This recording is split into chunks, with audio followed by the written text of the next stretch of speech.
Ils ne vont pas cohabiter dans une même maison, ils ne vont pas cohabiter dans une même parcelle, mais chacun a sa résidence. Quand vous quittez la résidence du gouverneur, vous avancez un tout petit peu, même à 100 mètres, c'est là que vous allez retrouver la résidence du vice-gouverneur qui est déjà en construction et les gens sont en train de voir les images. Il faut qu'on garde toujours la même situation.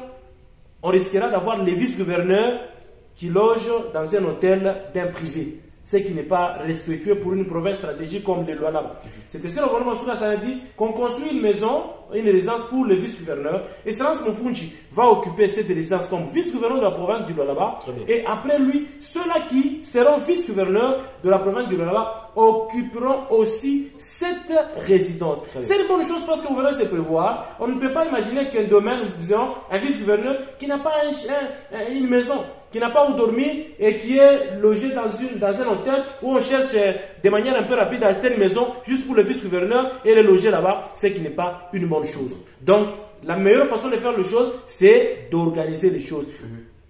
Afin que nous ne puissions pas connaître des situations compliquées. Vous sillonnez les 26 provinces de la RDC, monsieur Pacifique Djamba, vous allez vous réaliser que dans plusieurs provinces, les gouverneurs n'ont pas de résidence officielle.